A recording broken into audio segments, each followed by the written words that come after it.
नमस्कार मंडळी. अवधूत चिंतन श्री गुरुदेव दत्त श्री स्वामी समर्थ महाराज की जय.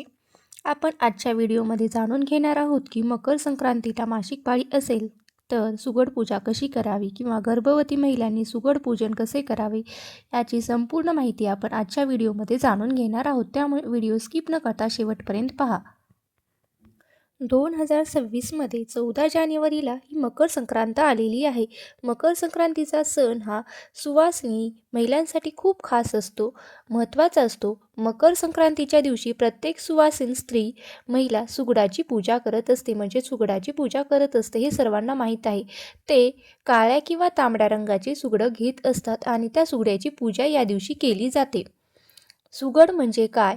तर मातीचे छोटे छोटे घट किंवा छोटे छोटे मडके. खरं तर सुगड हा शब्द सुगट या शब्दांचा अपभ्रंश होऊन आलेला आहे. सुगट म्हणजे सुगठीत असा घट. सुवासिनी महिला संक्रांतीच्या दिवशी सुगड पूजा करतात. सुगड पूजनाला खूप महत्त्व आहे, पण ज्या गर्भवती महिला असतील किंवा ज्यांची मासिक पाळीची तारीख असेल तेव्हा संक्रांतीच्या वेळेस त्यांना दुसरा दिवस असेल, तिसरा दिवस असेल किंवा संक्रांतीच्या दिवशीच त्यांची आली असेल तर अशा ताईंच्या मनात प्रश्न निर्माण होईल की आम्ही सुगड पूजा कशी करावी, कधी करावी, कधी करायची. ज्या महिला गरोदर आहेत, ज्यांच्या मनात देखील प्रश्न तयार झालेले आहेत की आम्ही सुगड पूजा करावी की नाही करावी, तर आजच्या व्हिडिओमध्ये मी तुम्हाला गरोदर महिलांनी सुगड पूजा नक्की करावी की नाही करावी, मग कशी करायची, किंवा संक्रांतीच्या दिवशी अचानक मासिक पाळी आली किंवा दुसरा दिवस असेल किंवा तिसरा दिवस असेल किंवा चौथा दिवस असेल तर मग काय करायचं, पूजा नक्की कधी करायची किंवा मग दुसरी कोणाकडून करून घ्यायची याबद्दल हे पण मी सांगणार आहे. बघा, तुम्हाला सर्वात आधी मकर संक्रांतीच्या हार्दिक हार्दिक शुभेच्छा. बघा, देवघरात किंवा इतर वेळेस जिथे आपण पूजा मांडणी करतो त्या ठिकाणी आपण संक्रांतीच्या दिवशी सुगड मांडत असतो.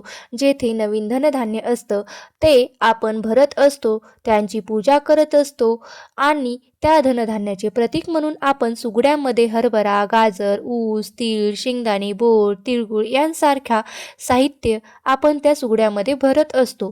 तर सुगड्यामध्ये नक्की काय साहित्य भरलं जातं, सुगड पूजा कशी करायची याची जर तुम्हाला माहिती पाहिजे असेल तर तो माझा व्हिडिओ माझ्या चॅनलवर उपलब्ध आहे, ते तुम्ही पाहू शकता. बघा, सुगड पूजा कशी करायची हे लक्षात येईल.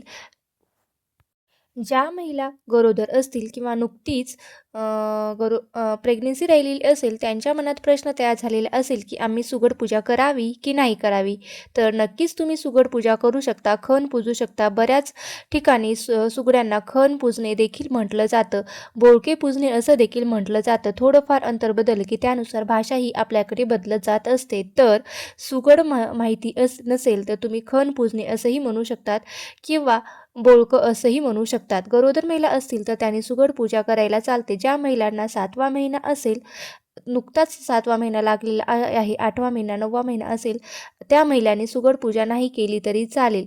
पण सुगड पूजा म्हणजे आपलं ते सुवासिनीचं एक महत्त्वाचं सण आहे आणि सुवासिनींना सुगड पूजा खूप महत्त्वाची असते. त्यामुळे तुम्ही सुगड पूजा शक्यतो टाळू नका.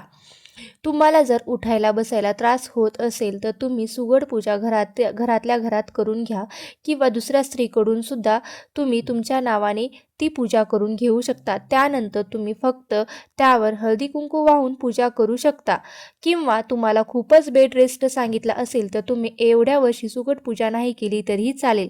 पण ज्या महिलांना काहीच त्रास नाही किंवा 7व्या-8व्या महिन्यात काहीही त्रास नाही त्यांनी सुगड पूजा केली तरीही चालेल.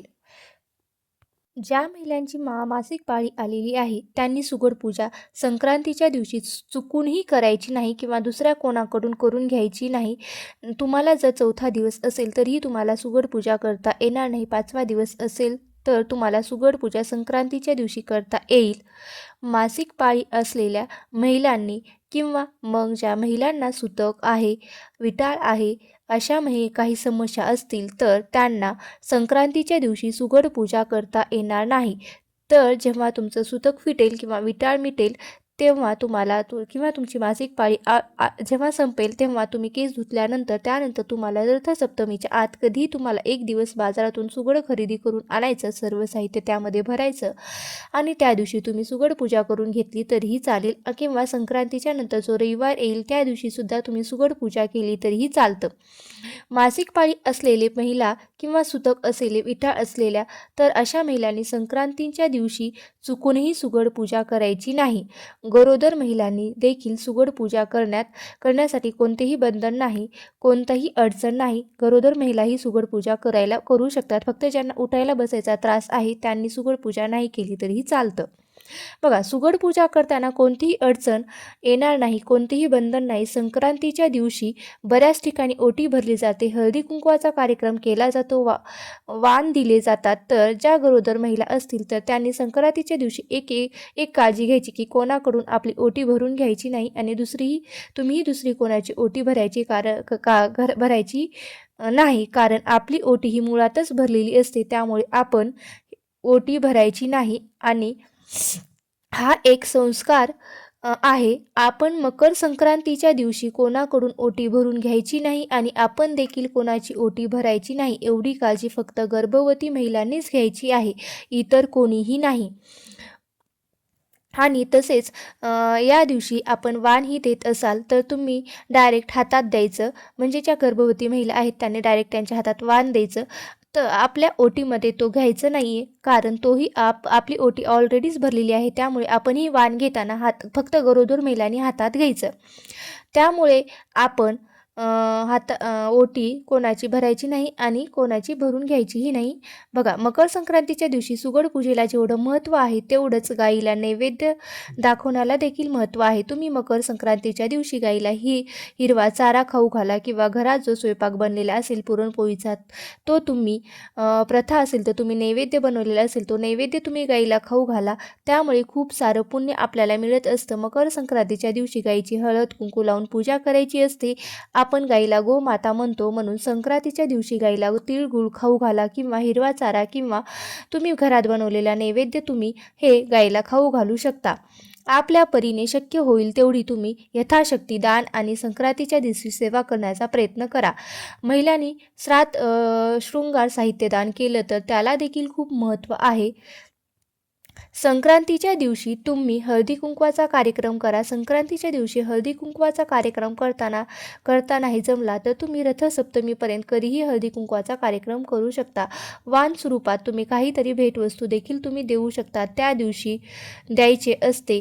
आपल्याला हिंदू धर्मामध्ये मकर संक्रांतीला खूप महत्त्व आहे. मकर संक्रांतीच्या दिवशी संक्रांती देवीने ज्या रंगाचे वस्त्र परिधान केलेले असते ते वस्त्र मात्र आपल्याला अजिबात परिधान करायचे नाही. आपल्याला परिधान करायचे नाहीत म्हणजे ते कथा कलरच्या वस्तू आपल्याला घालायच्या नाहीत. त्यामध्ये साडी वगैरे म्हणजे यावर्षी साडी घालायची नाही, दागिने घालायचे नाहीत, म्हणजे त्या रंगाचे कोणतेही कपडे संक्रांतीने जे परिधान केलेले आहेत त्या रंगाचे कपडे आपल्याला घालायचे नाहीत. बघा, यावर्षी संक्रांती देवीने पिवळ्या रंगाची साडी घातलेली आहे, त्यामुळे आपल्याला यावर्षी पिवळा रंग हा वर्ज्य करायचा आहे आणि पिवळ्या रंगाचे वस्त्र चुकूनही मकर संक्रांतीच्या दिवशी परिधान करायचं नाही. बाकी तुम्ही सोन्याचे दागिने असतील तर तुम्ही त्याचा वापर करू शकता. मकर संक्रांतीच्या दिवशी तुम्ही करू शकता. फक्त संक्रांती देवीने ज्या रंगाचं परिधान केलेली आहे फक्त ते तुम्ही घालू नका. आता संक्रांत म्हटलं की स्त्रियांचा महत्त्वाचा विषय असतो तो म्हणजे सजणं.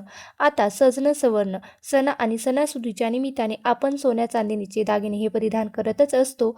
तर अशा प्रकारे मी आजच्या व्हिडिओमध्ये मकर संक्रांतीला गर्भवती महिलांनी सुगड पूजा करावी की नाही, सुतक मासिक पाळी असेल काय करावे याची संपूर्ण माहिती दिलेली आहे. तुम्हाला जर हा व्हिडिओ आवडला असेल तर नक्की मला कमेंट करून कळवा आणि हा जर व्हिडिओ आवडला असेल तर नक्की माझ्या चॅनलला लाईक करा आणि जास्तीत जास्त शेअर करण्याचा प्रयत्न करा. आणि माझ्या चॅनलवरती जर नवीन असाल तर चॅनलला सबस्क्राईब करून घ्या, जेणेकरून तुम्हाला अशीच नवनवीन आध्यात्मिक माहिती तुम्हाला माझ्या चॅनलवर पाहायला मिळेल. श्री स्वामी समर्थ. जय जय स्वामी समर्थ.